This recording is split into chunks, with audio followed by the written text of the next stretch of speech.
Dernière semaine, dernier thème pour les 4 candidats, on leur a donné rendez-vous au studio professionnel de David Pommier. Pendant que les candidats arrivent, David met à disposition l'ensemble de son matériel, mais dérègle également son appareil photo.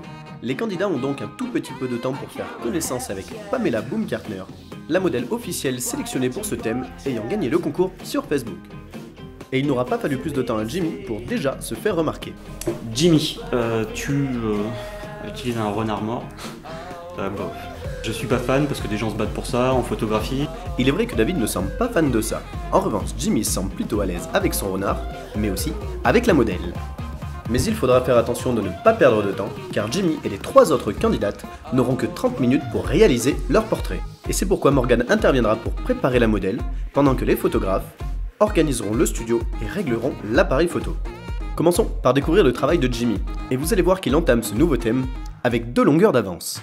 T'as un studio chez toi et c'est un bel avantage, t'as su t'en servir. Grâce à ça, Jimmy a pu gagner énormément de temps sur le terrain. L'autre avantage de Jimmy, c'est que contrairement aux autres candidates, il connaissait déjà la modèle. Il avait déjà travaillé avec elle par le passé. Il avait notamment réalisé ces 2 clichés, mais ceci ne semble pas réellement l'avoir aidé. Tu ne savais pas du tout diriger la modèle, ça a été le souci. Du coup, elle savait pas ce qu'il fallait faire. Les mains, tu lui disais fais rrr avec tes mains. Que veut dire rrr avec tes mains? C'est à peu près ça. Je ne sais pas, elle non plus. Vas-y, va vers la modèle, tu la places, tu la diriges. Tu sais ce que tu veux, elle ne sait pas ce que tu veux. Tu lui places le visage de la façon que tu veux, les mains de la façon que tu veux. C'est à toi d'exprimer quelque chose et de faire ressortir quelque chose de la photo. C'est pas la modèle qui parle, c'est la photo qui doit parler. C'est différent. Et après 30 minutes en studio, voici le portrait de Pamela réalisé par Jimmy.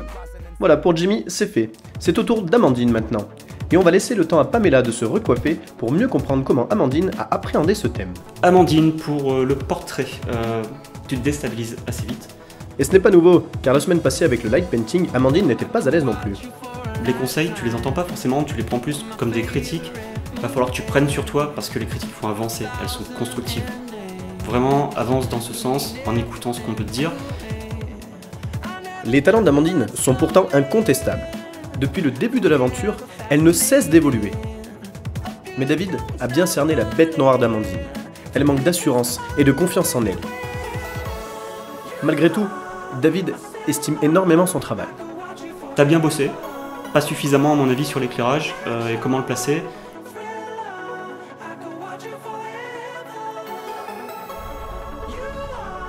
Tu ne savais pas trop ce que tu voulais, je pense. T'as un petit peu cafouillé. Ça s'est ressenti sur la modèle. Elle n'était pas sereine, elle n'était pas tranquille. C'est dommage. T'aurais pu travailler un petit peu plus en amont. Malgré quelques erreurs, Amandine relèvera la tête et nous proposera ce portrait. Passons maintenant du côté de Laura. Et vous allez voir que nous n'avons pas eu le temps de nous ennuyer. Tout a commencé avec la mise en place du matériel. Pamela, la modèle, a dû filer un coup de main. D'accord, c'est bon, c'est bon. Vous voulez que j'appelle du monde? Non, c'est bon. Laura. Oui, David, dis-nous ce que tu as vu. Désorganisé. Effectivement, c'est ce que nous avons vu aussi. Et c'est peu de le dire. Je sais pas, t'es arrivé, tu ne savais pas ce qu'il fallait faire. Aussi, quand même, elle savait faire une chose. Elle savait bien nous faire rigoler. Tu ne savais pas ce que tu voulais. Attends, mais je sais pas moi. David avait pourtant pris le temps les semaines passées de te donner quelques cours, Laura. Et c'est dommage que tu n'aies jamais pris de notes. Les réglages, tu ne les connaissais pas. Finalement, David va décider d'aider Laura et lui donner quelques conseils afin de régler son appareil photo. Et le temps passe vite, Laura, il ne reste plus que 10 minutes pour réaliser quelques clichés. Il est l'heure maintenant de se lancer.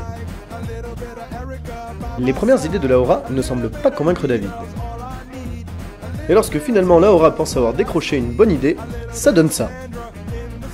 Allez, on vous la remet pour mieux cerner l'idée de Laura.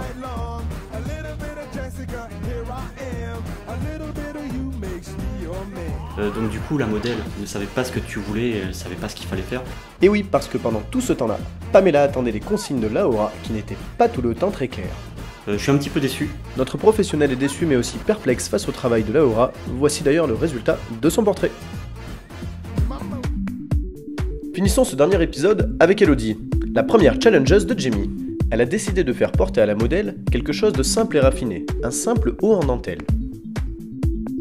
Elodie, carré, professionnel, tu arrives, tu as des petits schémas, tout est carré, tu sais ce que tu dois faire avant même que tu le fasses. Du coup, la modèle est rassurée, elle est bien.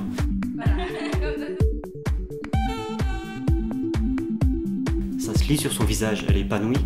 Et ça lui fait du bien quand on lui dise comment mettre son visage, tu savais où mettre l'éclairage. Bravo. Bravo, un beau studio pour Elodie. Je suis content. Ouais, vraiment content. Elodie se sentait comme un poisson dans l'eau. Le studio, c'était vraiment son élément. Pamela était beaucoup plus décontractée et le fluide passait vraiment très bien entre les deux jeunes filles. Par contre, ça m'a... Elodie n'en savait rien, mais David semblait plutôt satisfait de son travail. Le gros plus d'Elodie, c'est qu'elle partageait également chacune de ses photos avec la modèle pour vraiment lui faire ressentir ce qu'elle recherchait. Voilà, comme ça, il y a bien par là. Et finalement, lorsqu'Elodie a obtenu ce qu'elle souhaitait, elle a demandé à la modèle un grain de folie, de se laisser aller, de se lâcher devant l'objectif. C'est à ce moment-là que David a dégainé. Il n'en perdait plus une miette.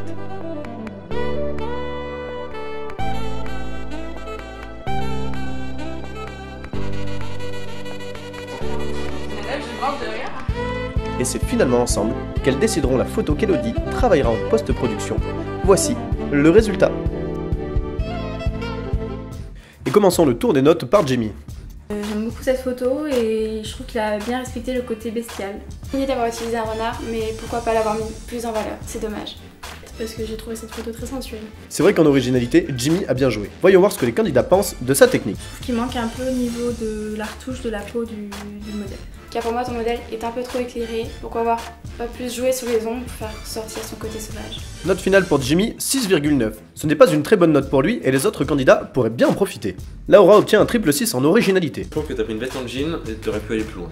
Car pour moi, l'esprit rebelle n'est pas assez présent, pourquoi pas ouvrir un peu plus la veste, pour faire un effet un peu plus destroy. Et une nouvelle fois, les trois candidats sont d'accord et lui mettent la note de 5 pour la technique. Parce que déjà, pourquoi le format carré? Car pour moi, les éclairages sont pas assez bien réglés et on voit tous les défauts du mur derrière, c'est dommage. Et une fois de plus, tu ne fais pas l'unanimité Laura. 5,5 pour ta technique et ton originalité. Amandine, quant à elle, a encore le pouvoir de faire changer le classement.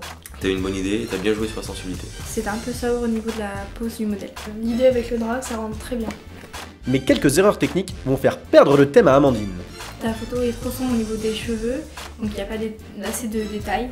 Et la peau du modèle n'est pas retouchée. Les ombres sont très fortes.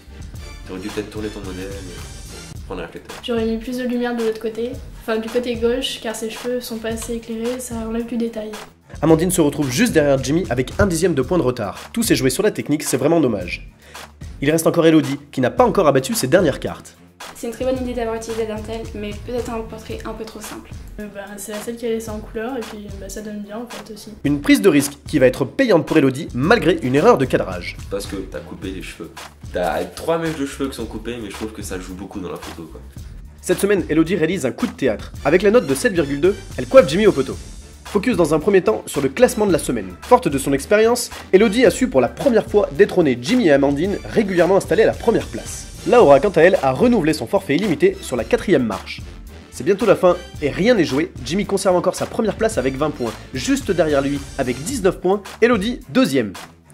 Amandine n'est pas loin, à seulement 4 points de Jimmy, elle peut encore compter sur les notes des internautes et de David pour remporter l'aventure. Pour Laura, c'est mathématiquement impossible de gagner, mais finalement, c'est celle qui nous aura le plus fait rigoler.